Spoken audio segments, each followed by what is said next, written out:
Recently, The Walking Dead made a video saying he was going to do an anime giveaway. All you have to do is be subscribed to his channel and answer 2 questions. What's your favorite anime? And what is your favorite anime character? Easy enough, I thought to myself. Why not throw my lot in? I might get lucky. I had no idea this was going to be so hard. You see, I didn't want to just give any old answer. I really wanted to be honest and think about it. Not only that, I wanted to explain why I chose what I did. So Walking Dead, here's your answer. First question, what is your favorite anime? I racked my brain thinking about this one, and I ended up with 2 answers. First, Death Note. Second, Fullmetal Alchemist Brotherhood. Let's start with Death Note. I love this series not only for its premise, which by the way is inspired. I mean, you get to kill somebody with a notebook. That takes the pen is mightier than the sword, like to 100 power. But not just because of that, but because of its delivery. How many shows have you seen that are like 90% dialogue and yet keep you totally engrossed? I mean, I really started to notice this with the introduction of Nier and Mello, which I consider to be the lowest point in the series. Which is ironic because it's at this point that the series becomes super action-driven, with the mafia and the car chases and the kidnapping and the motorcycle drive-bys. And it failed to hold my attention. I couldn't care less. You know, so few series can do that. Just make this fascinating. And then there's the animation. Oh my god.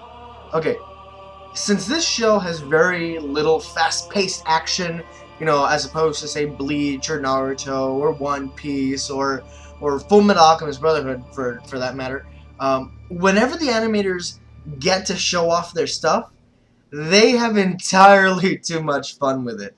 And bless them for it, because without that, we wouldn't have scenes like this.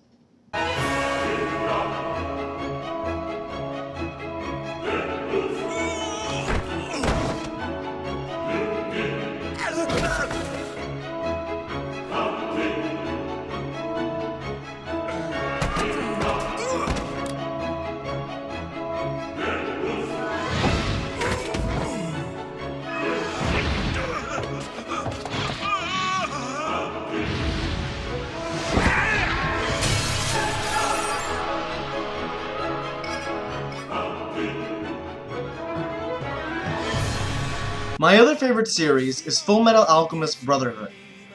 Now, to be clear, I like the first series, but I have a number of grievances with it. I watched the 2003 series back when it was on Adult Swim for the first time, and I remember being really confused a lot of the time. I personally blame the fillers, which totally threw off the pacing. With the fake Elric brothers, the thief woman in the city that looked like Venice, the guy who was trying to bring back his dead lover with a creepy doll, and just pointless, and then the ending. I really hate this ending. It reminds me of this. Roll the clip. Griffin!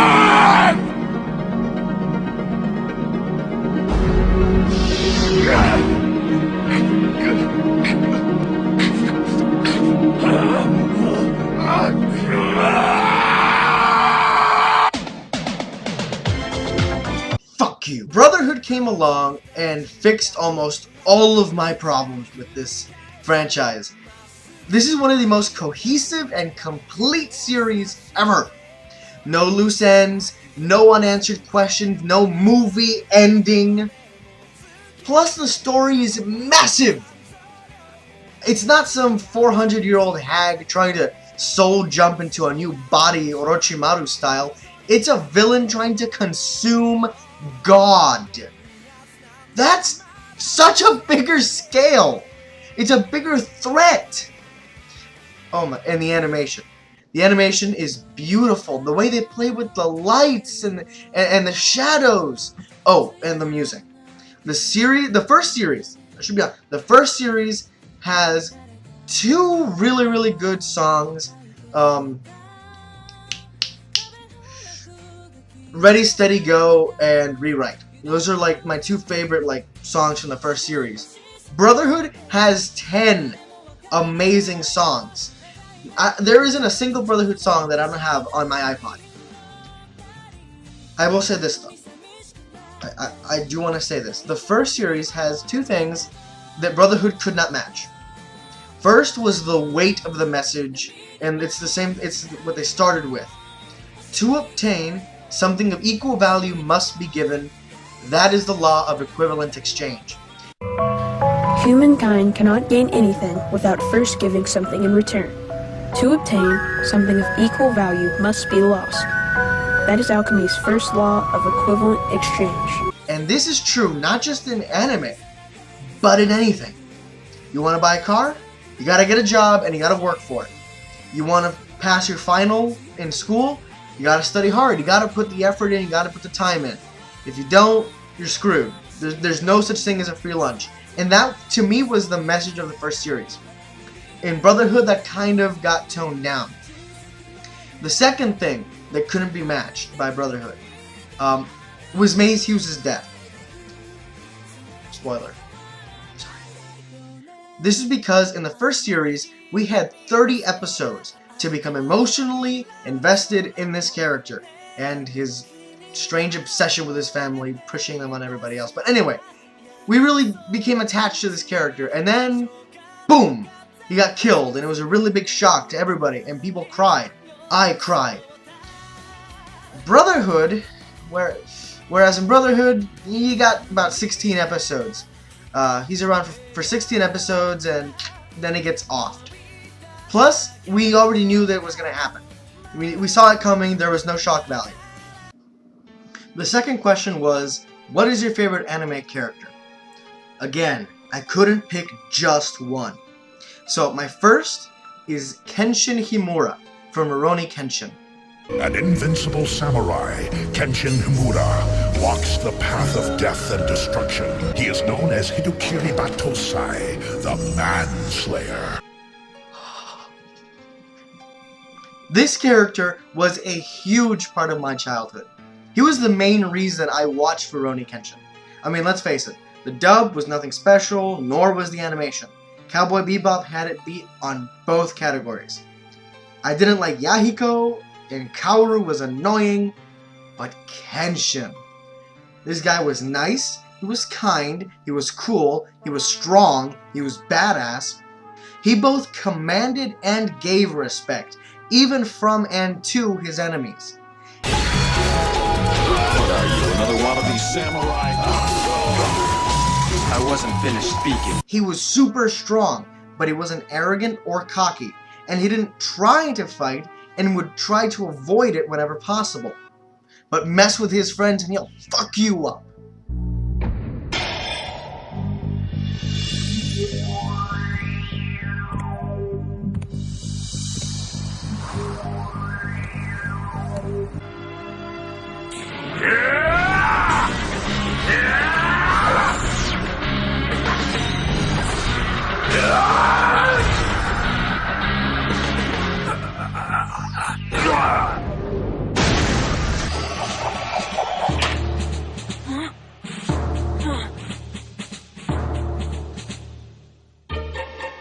It'll be your turn next, and it'll be your head. And that was what was so great about Kenshin. And my other favorite character is Vegeta from Dragon Ball Z. When I was a kid, I would have said Goku in a heartbeat. I remember I would run around school saying, "Give me your energy!" and Kamehameha! In fact, here is a drawing that I did of Goku not too long ago, actually, on my math homework. You can actually see it. But as I grew older, I started to see Goku as a simple good guy. He's like Superman. Goku was the always does the right thing, saves the day, pure of heart and soul kind of hero. You know, he does the right thing because he's good, and he stops evil because evil is bad, and good beats bad. Done. It's a very simple concept. But the more I watched Vegeta's character, the more I was enamored with the idea behind him. A deeply flawed anti-hero. A character who doesn't always do the right thing or for the right reasons. A character racked by personal flaws that constantly get the better of him. He makes mistakes, he fucks up. He acts out of rage and arrogance. He's selfish and he's prideful and stubborn.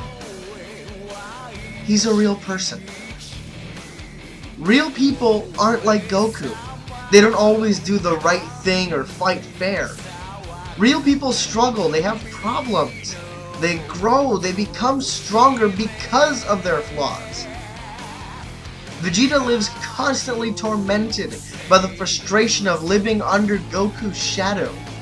He lets his anger and pride cloud his judgment a bunch of times.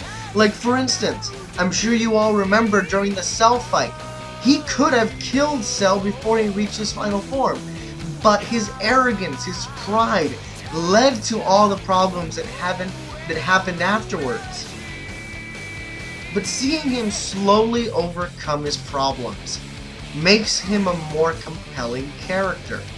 Goku died twice, once against Raditz and once against Cell, and I didn't feel a thing either time. But when I watched Vegeta sacrifice himself for his son, for his family, his friends, and even for Goku, I did cry. I felt something. Here's a character who, when he was first introduced, felt no loyalty or camaraderie at all. He killed his childhood companion Nappa without a second thought. And to see how far he'd come. To give up everything for his friends and for his family. To see him hugging his son and essentially give up his pride and his need to win. To be willing to die as long as he takes Boo with him and to save the people that he cares about. That's real strength, that is growth. And that's why I like Vegeta. You may have invaded my mind and my body, but there's one thing a Saiyan always keeps: his stride!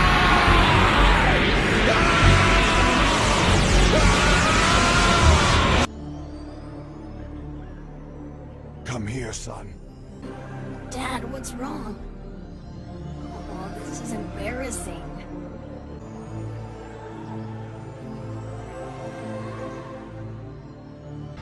Trunks, Bulma, I do this for you. And yes, even for you, Kakarot.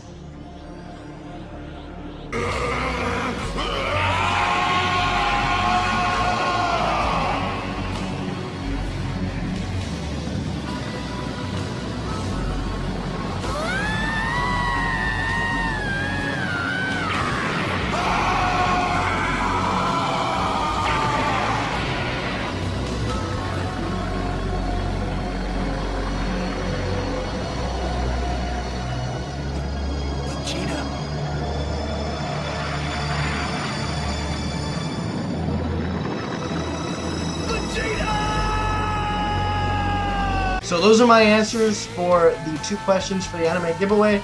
And if I do win, I would like Bakano, the entire series. Please and thank you. Please comment, rate, subscribe, all that good stuff, and keep me in consideration. I'll see you